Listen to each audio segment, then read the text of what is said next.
Welcome to Deep Conversations Podcast. I am your host, Ryan Stewart, and I am here today. I'm blessed to have Ayanna, Dutton, and Delaila Catalino. Is that how you say it? Oh, yes, you pronounced it.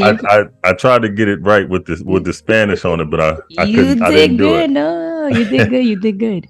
So I always like to start you guys with a little background of all my guests, so my viewers can get to know you guys a little bit more. So tell everybody where you're from and talk a little bit about your upbringing. I'll let Ayanna start. All right. Hi everyone. It's such a pleasure to be here with you, Ryan. So I am from Brooklyn, New York. Mm-hmm. My background is Panamanian. My family grew up in Panama, and we're kind of spread out across the world, honestly. But that's my roots. So I consider myself an Afro-Panamanian, and yeah, Brooklyn born and raised, essentially, and I'm Brooklyn till I die. So there's that. Yeah, so a little bit about me. My name is Delaila. I was actually born in Puerto Rico. I'm raised from both Puerto Rican and Dominican parents. My mom is Dominican and Puerto Rican, and my dad is Dominican. Grew up in a very Puerto Rican household in Brooklyn, where I was raised. So me and Ayanna are both BK girls. But I will admit I was brought up between the Bronx and Brooklyn, because I have like some roots here in the BX where I currently live. Mm-hmm. And so I'm also Afro-Latina, very embedded in our culture and in the things that make us who we are. Very proud of it. Yeah. So how did you guys meet? And then how did you guys come up with the idea of non-corporate girls? We love this story. For those of you that don't know, me and Ayanna have been friends now. Every time we're asked is like, what, 13 years? 13 years? Yeah. It's like more than 10 years. And we met in the fashion industry, doing what we love in the work that we do at the time. And we crossed paths, and we were the only two people of color in the room. Mm. And so that's where the connection was made. It was like something had happened, and me and her just gave each other the look. And it was just like the look of the beginning of a friendship. Yeah. Yeah. And then after that, we kind of just stayed in touch. You know, it was like early on in our careers. We're both hustling, grinding, doing a lot of internships, trying to figure out what's next for us, where do we go. And then we happened to go to a fashion week event one year, and I didn't even want to go to this event. Delilah was like, you got to come, let's just go. We go to this event. It's another typical fashion week event, and then we're like introducing ourselves to people. And I don't know if you have this experience, but like back in the day, we used to be like, oh, we work a corporate job and we do XYZ, and you know, just so many things, like a slashy. And so we were telling this girl that, and then I made a joke. I was like, you know, we kind of like the non-corporate girls. And she was like, I never heard that before. And me and Delilah was like, right? And then we had a moment, and we're like, oh my God, that is us. And then like literally the next day, we're both at work. We're like sitting on G Chat like, yo, we got to do something with non-corporate. Like, this is us. We've been venting about our jobs and things like that. We're like, we should start something. And that's kind of how like the name started, and how we decided to like start a podcast. Because both of us back in the day, we did like fashion stuff. We were YouTube haulers, all this stuff. And I was like, we never did a podcast. So we were like, let's do it. In that same conversation, we came up with the segments. I told you, like, I don't even know. It just came so natural that we was like, this is so weird that it's like just falling into place the way it did. And then we went, recorded 4 episodes even before we went public. We recorded 4 separate episodes.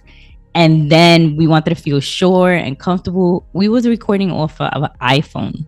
Like, it was so like bootstrapped. Like, we was just getting it. But you know what though? That's how things usually work. It's usually kind of like Ayanna, when you said you was like, I did not want to go. I didn't want to go to and that's how, you know, just stuff usually starts. And then it's, you know, y'all been friends for so long, so all that's natural. I probably now, you probably don't even have to, on the podcast, you probably don't even have to come up with an idea. It's just regular conversation. Oh, I wish it would like that, Ryan. I really did wish it would like that. One thing I will say though to that point is that one of the number one compliments we get is that me and Ayanna mesh so well in how we just like like our chemistry is there, and so many people that don't know us separate, like it's just the number one compliment that we get. So to your point, in that sense, yeah, kind of just we vibe. We just like really vibe off each other. And also to that point, we like to consider our podcast a digital diary because it really is like real time events for us. Like when we started it, it was really it was honestly a venting platform for us. Like we felt like there were so many things missing, and so we wanted to come on and be like our own community in a sense. So it was really just me and her chopping it up, you know, going through these themes that we're noticing, etc. And then that's when we were like, we couldn't be the only ones that feel like this. And so we started thinking more about like the actual community and what we could deliver to them based on our experiences. But really everything we do is real time for us. Like we take people on our journey. See, and that's listening to y'all. It's like, I kind of feel like, you know, this was kind of my platform kind of thing too. So it was like, you know, everybody has a story. Everybody has, you know, something that they want to get out, or something that they want to portray. And that's kind of the same thing with mine. I'm like, in my experiences, we grew up, most of us of color, we grew up in the hood, and we grew up around circumstances that most people really wouldn't understand. You know what I mean? So it's just to kind of try to portray that on this platform and that's one thing that I'm noticing talking to y'all too. It's like, we all the same, you know, we all got the same thoughts. We all got the same ideas and stuff, but it's hard to get, we kind of start behind the 8 ball. You know what I mean? Because that's just how the disadvantages, unfortunately. Yeah, that's what, yep. And that, see, you kind of led me into my next thing. What does being a non-corporate girl mean? And what impact do girls do you want to have on women? Yeah, so first, non-corporate for us is a mindset. The only reason why we are called non-corporate girls is because we happen to be 2 people who identify as women on a podcast. But really, it's a mindset. And for us, it was more so about focusing on our 4 C's, and our 4 C's are creativity, cultivation, collaboration, and change. And we really felt like in our corporate environments, those things were lacking for people of color, for women, the list goes on. And so we wanted to figure out, how do we help connect the dots? Is it through resources, advice, networking? Like, how do we help do that so that we can feel like anyone, not just women, but anyone who feels like they're non-corporate can like move forward in their path? And so throughout our journey, that mission has changed a little bit, because when we started this, we didn't know what this would be. It has turned into this amazing community of people who really, at the heart of everything, just want to like pivot in their purpose. They want to figure out what that looks like for them. They want to define it for themselves. And so we hope that our platform is just a vehicle to help them do that. But that's really what it is. Yeah, and to add to that, I'll say that not everybody wants to be a CEO, and that's okay. It's more so finding a way to navigate and feel, like Ayanna said, like you have a purpose and you're being able to bring something to the table, where in a lot of corporate environments, we are 1 out of 10 being the person of color, maybe in our department, in our company. So what does that look like for you to speak up and make your presence felt? So that's also what we help to empower people that we speak to do. Now, you know, when you guys speaking to all these people, how has it been? Has it kind of shocked you that so many people have like, they're not happy in their job space, but they don't know how to kind of move forward with kind of doing something on their own? Yeah, that's a great question. I never thought of it like that, and that they're not happy. And I don't know if it's always not necessarily that they're not happy, or it's just it's new. So there's not like an example.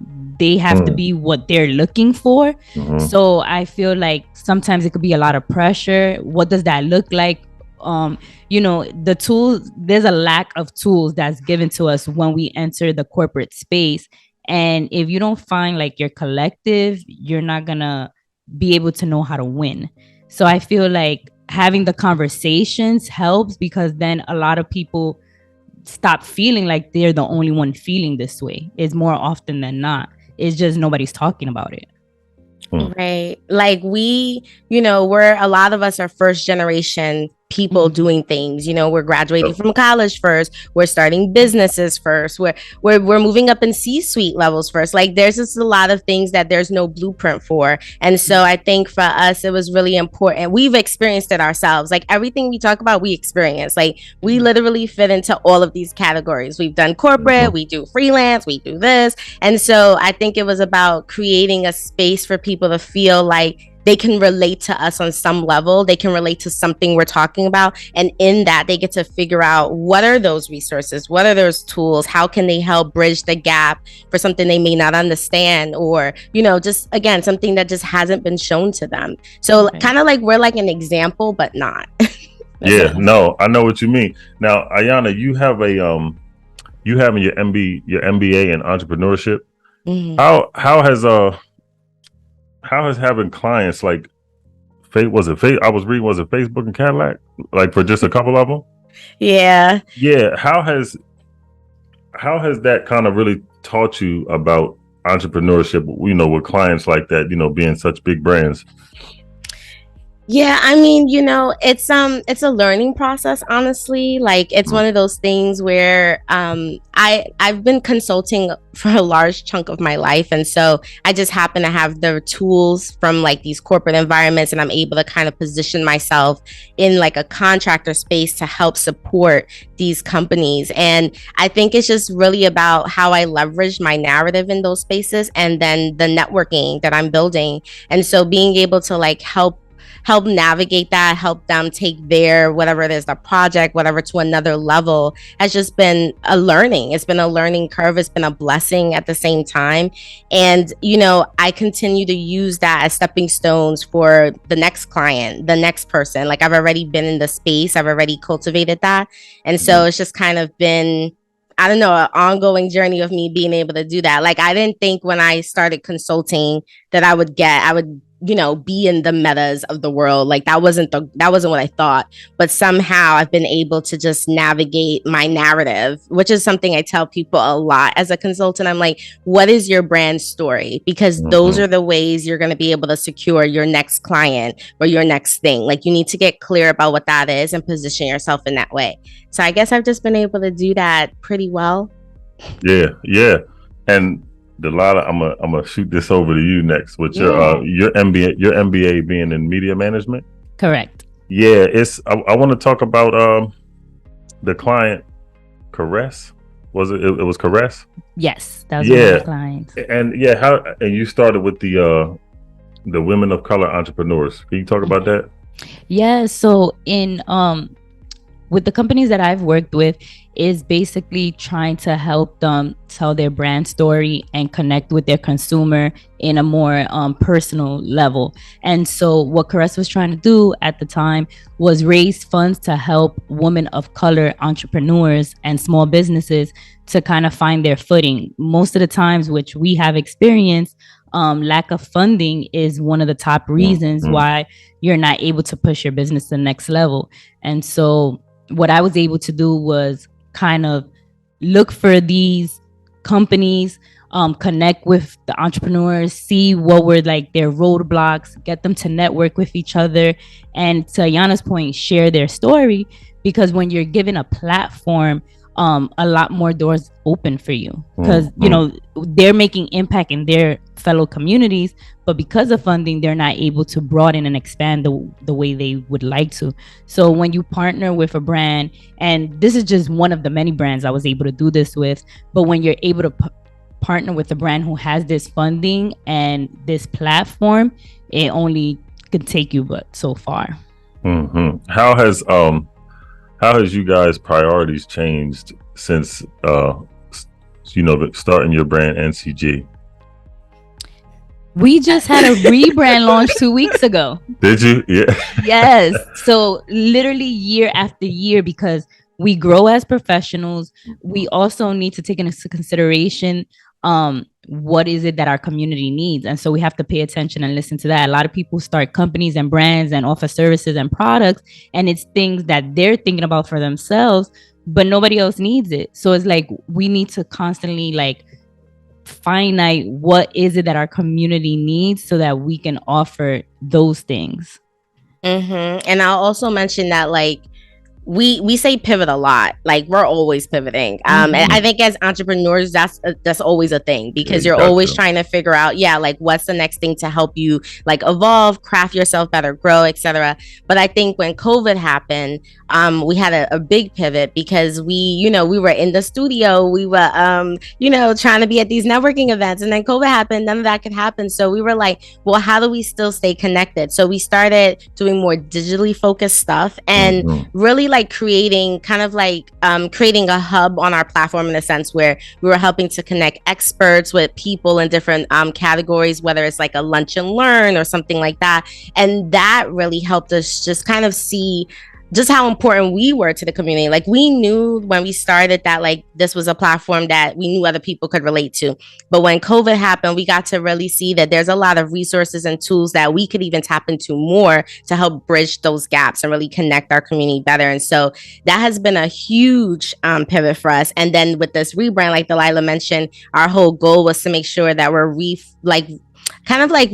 repurposing kind of what our thought process was and how we're sharing our story, and then really making sure that that was clear across our platform, across our channels, and again connecting those dots. That's why we always say we're the 9 to 5 and 5 to 9 meet, because we're really trying to bridge the worlds together. I when you guys first started all of this, we're all human. So how I was thinking about this when I was reading you guys, when I was reading up on you guys, but how have you guys had to learn to kind of manage feelings of doubt? You know what I mean? Because when you first start things and you don't know how things are going, and you don't, for me, for example, with the podcast, I'm like, I don't know if people are gonna like what I got to say, or kind of just, the idea that I have, I don't know if people are going to be interested in it. So how have y'all had to learn to kind of manage those kind of feelings? We lean into it's a loaded question. We did do the same thing, because we get exactly where you're coming from. Like, who cares? Like, does anybody care about this? And it's just kind of being self-reflection and asking ourselves the hard questions, like sometimes doing it, still being afraid, and like Ayanna said, pivoting. We're constantly having doubts, but we know what our expertise are. I'm very sure and secure about my skill set, and that's never gonna waver. So if I keep on showing up and always producing quality, adding value, there is somebody who's gonna appreciate it. And also, like, fear is a real thing where, imposter syndrome pops up. We all have our things, but I think that what I'm proud of is that we continue to lean into it. And so it's scary as hell, but we continue to just lean into that. And because like Delaila said, we know what our purpose is. And so no matter what the path looks like, it's sketchy, but we still just continue to like navigate that road. And I think that really helps us keep things in perspective. Yeah. And I'm going to add something to that too, that lately I've been having to remind myself, like, I came from humble beginnings. We grew up not from much. So it's like, what do I have to lose that I already had to gain up until this point? So it's just like, there's no reason not to go hard, because we've been getting it from the mud since forever. And when you think about it too, I was talking to my dad the other day, and we were talking, and we got to talking about the podcast, and I was, I'm like, it gets tiring sometimes, but it's something that I enjoy doing. You know what I mean? Even if that's just what I like to do. And he was like, again, going back to the thoughts of doubt and stuff like that. And he was like, well, just think about when you started. He was like, you didn't have an idea of nothing that you accomplished so far. He was like, none of that was on your mind. Right. You know what I mean? He was like, so you're just thinking, he's like, you're just thinking out of the mind that you have. He was like, but God got stuff that you don't even realize that's going Oh, on. that is like, saying a word. Yeah. Okay. Yeah. So he was like, oh, you just keep going. He was like, just keep going. He was like, don't matter what nobody else says or whatever goes on. Just if you just keep moving, then he was like, he has stuff for you. But again, talking about that fear, you have to just kind of navigate through that and just it's a now knowing what y'all know now, since y'all started, is there anything that you would have done differently? I think it would be the technical stuff. Like, now we know a quality mic and headphones, and I think the way we would have invested in certain resources maybe would have been done different. But I think the rawness in how we started is what makes this special. Yeah.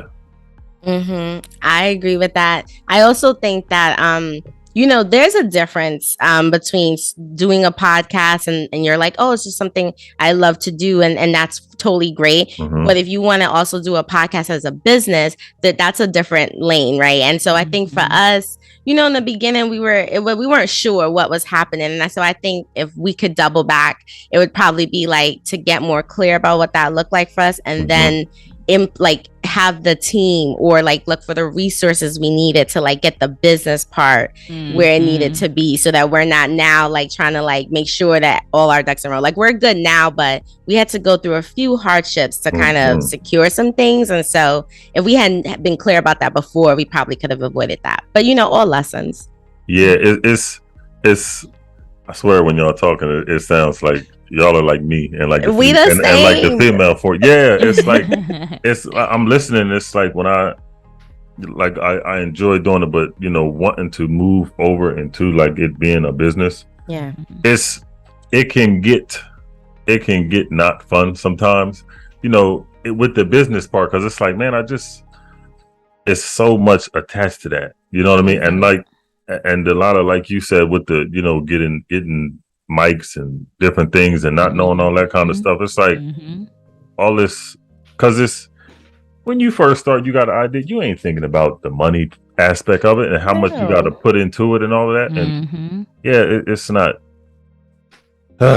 one word, taxes. It's for the birds. Yeah. Okay. Make sure your finances are in order. That's one number one.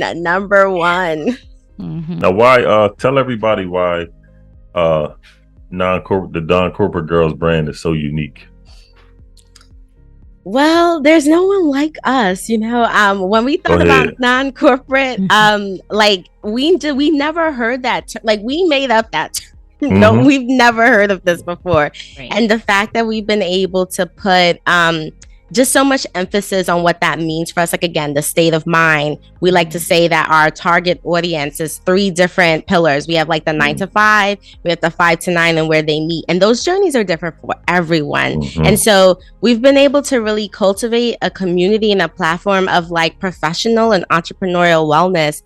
And I don't know about y'all, but I haven't seen a lot of that out there. I haven't seen a lot of platforms that have 2 women who are Afro-Latinas kind of leading this charge of this professional and entrepreneurial wellness and have the experience in both spaces. So I feel like we're catch, We're rare and we're relatable. I think we can speak to both instances, having our upbringing, just our cultural identity, and just culturally, we get it. We understand certain commentary, certain setbacks because we've lived it through. So I think when we are offering our advice and giving our point of view, it comes from a place of experience. I think I've been saying a lot lately that it's kind of a shift. You can kind of feel like a shift happening with, people just kind of jumping out there and kind of doing things on their own. But it's I don't want to sound, but it's the only way I can say it.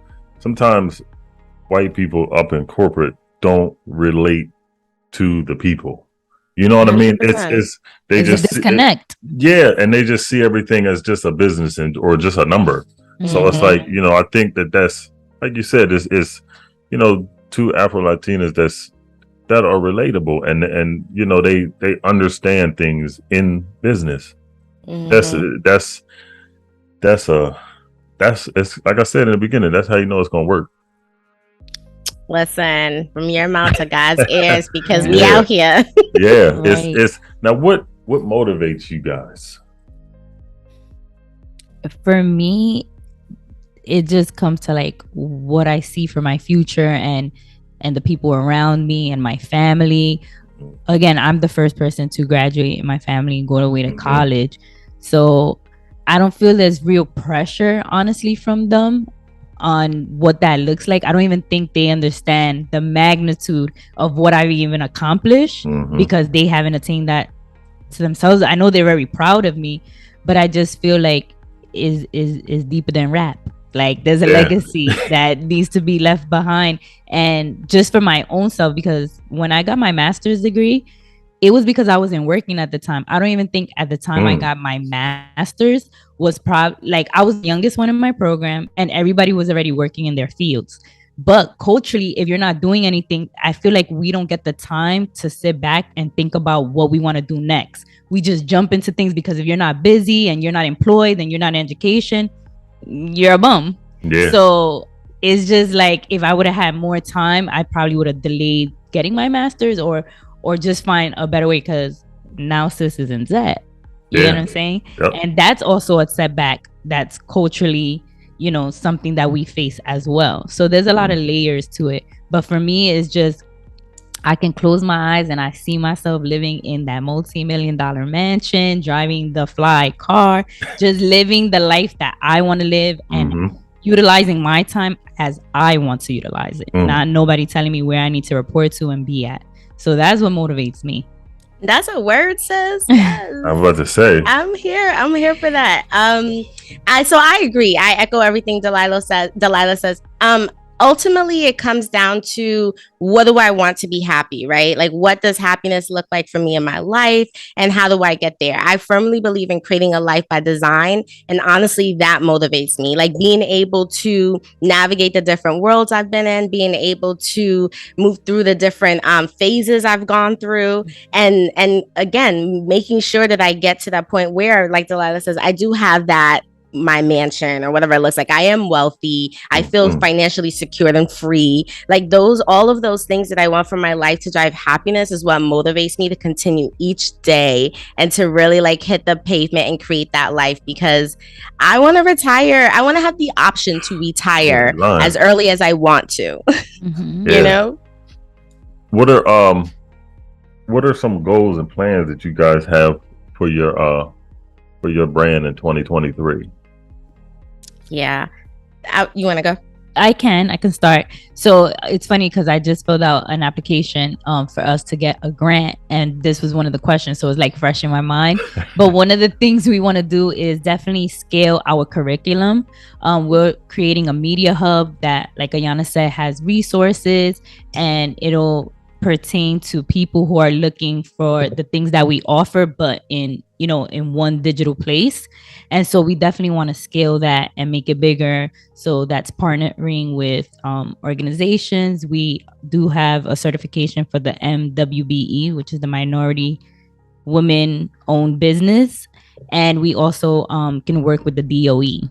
So we're trying to look for more of those opportunities in the next year for sure. And also lots of brand partnerships and collaborations outside of that. Like we really want to make sure that we're continuing to brand ourselves as experts in this space, and we're able to leverage that. And what does that look like? I don't know. Being on panels, give us a show, give us, we're here for it. We want to continue to optimize that. So I think that's been our biggest hurdle, positioning ourselves in that way. And I think that's a huge focus as well in this upcoming year for us. It's fun. I started smiling when you said jump on some panels, because I've been I was telling you earlier, Ayanna, I don't know why I've been procrastinating on this, but I've been having an idea, and it's a little bit hard to get men on here, but I've been having for this topic, but there I have an idea of a panel talk on here, and I'm gonna ask you guys, if you guys would like to be on, but it's gonna be, black men, Spanish men, whoever, of color, and then women of color, and I want to have a conversation about, like, why in our culture, why is love looked at as so difficult? You know what I mean? Or we can't relate to each other so much. Woo. So I kind of, so I want to get, ideas from both sides, because we kind of, I don't know, sometimes, and I don't feel like we be acting like we don't need each other, and we do. Yeah, and you see what I'm saying? And for me, I'm like, I don't think it's hard, but it's just, there's like I don't know what it is. It's just, but it will be good to hear everybody's opinion on it. You know what I'm saying? It's just because it's necessary. Oh yeah, I love that idea. Yeah, because for example, all right, men, when we brought up as kids, we're taught that, go out there, have fun, talk to these girls and do all this and get as many girls as you want. So in your mind, that's just what you do. And then as girls, when they're younger, they're taught to be a lady, be classy, do like this. So when we get older and we try to come and connect with each other, we on two totally different, for sure, thought processes. You know what I mean? And then and none of us are wrong, because that's just what we think is right. But that's toxic as hell. If you did, it is. If you think, you see what I'm saying? That's crazy. And this is why, as adults, though, we have to continue to do the healing and unpack all the things that we were learned that just don't serve us in this life, and it takes a lot, and it's harder for a lot of men versus a lot of women, but it's hard too for women. And how do you bring that together, especially if you want to be in a relationship? Like, what does that even look like? Yeah, that's what I see, and that's what I'm saying. Yeah, I've been asking women, and they're like, yeah, but I've asked some men, and they're like, oh, I don't know if I should be on that. And I'm like, what is that? I don't understand. I don't know. Those be the first ones that need to be on. Okay. Yeah, because I'm like, is it a fear? Is it a fear that you're gonna have the light turned on you to be? It's like, it's fine though. You know what I mean? Just you got to learn yourself sometime in life. You know what I mean, or figure it out, because something ain't. We got to get it together. I agree. Yes, everybody ain't ready for growth though, Ryan. They just not. Yeah, I'm a stop procrastinating on it. I'm gonna get on it though, and I'm gonna stay in touch with y'all with it though, because I think it'll be fun. I like y'all's energy. Thank you. Likewise. It's good. Now, this question I always ask a lot of my guests, but for y'all, usually, with you guys, Brandon, usually when somebody has a goal or a vision, especially when it pertains to helping other people, you know what I mean? It tends to teach us about ourselves. So what's the one gem about yourself that you learn throughout the process that you kind of hold on to and you cherish? So I would say for me is that, and I was literally thinking about this the other day too, not in those words, but I was thinking about this. And for me, it was that I can start something, because I feel like, I've started a couple of things, but this has been the longest thing that I've been seeing through.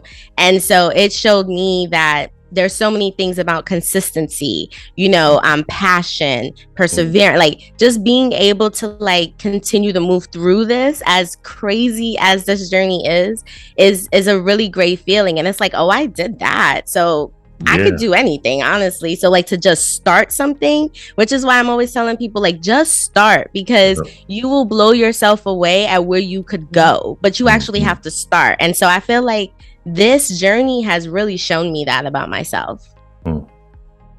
Yes. And then for me is a little bit of two things. One is being able to change as many times as you need to. Like, the Delaila from 2000 is not the Delaila from 2022. And that's okay. Like, as many times as I need to change the version to make me a better me, I can do that as many times as I need to.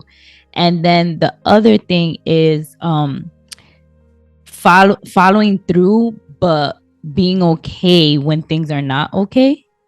Because we always try to like navigate with things being put together and all tied up and tied in a bow, and like shit is messy, and it's okay to put that in Front Street. I think I'm still working on being vulnerable because I'm an Aries by nature, and we have OD pride, but I feel like there's a lot of things that I don't need to hold up that wall for. Like I think when I let it down, I'm gonna receive more of the help that I'm looking for. I think that's just, I think that's natural though in us humans to kind of be cautious of other people too. You know what I mean? Because we've all, like we were talking about earlier, you know, we've grew up in circumstances that a lot of people really kind of don't understand. So you kind of train to just, all right now, like, hold up, you know what I mean? Be cautious, walk on those eggshells. Because you know those some of those feelings are like, they ain't good feelings. You know what I'm saying? So it's like it's. I mean, that's natural. That's natural to be like that. So, what? I had fun with y'all. What is y'all's handles? Where can people reach y'all? Yeah, so follow us definitely at Non-Corporate Girls on Instagram, Twitter. We're on Facebook. We're gonna get a TikTok real soon. And then my handle is at Miss Delaila C. You can connect with me there. I do more stories than in feed, and I have a couple of reels up. So just engage, reach out, find us in the DMs if you have any questions. Definitely listen to our podcast. We have so many good gems and so many people we've interviewed in the last 6 seasons. We're 6 seasons in, so there's a lot of growth throughout that, and I'm sure there's a topic you can relate to. And you can find me at the _Aya_brand across all platforms. And don't forget to subscribe to our newsletter, because our newsletter is popping and we love continuing to cultivate our community. And we have a freebie, a downloadable freebie for those interested in podcasting. So it's like a one sheet on all things podcasting 101. So definitely check that out. I know I'm gonna check that out. Yeah. So look, I appreciate both of y'all, Delaila, Ayanna. I appreciate y'all. And again, I'm gonna keep in touch with y'all. We're gonna network, and that panel, I'm gonna get on the panel so we can get that conversation going. Yes, from here on out it's support. You part of the fam now. Oh yeah, that's what we stay in touch. Absolutely. Yes. And Ayanna's follow-up queen. Let us know how we can help cultivate your network, help you connect, collaborate, whatever that looks like. And also sometime next year we got to get you on the pod, so that's also a thing. Hey, that's what I was saying that the other day to myself. I'm like, I need to jump on somebody else's podcast. You do. Yeah, you are a voice people need to listen to. Okay. Hey, come on. Oh, and also I love the name Deep Conversations. I think this is so cool. You know, I don't know how I came up with that. I really don't. I like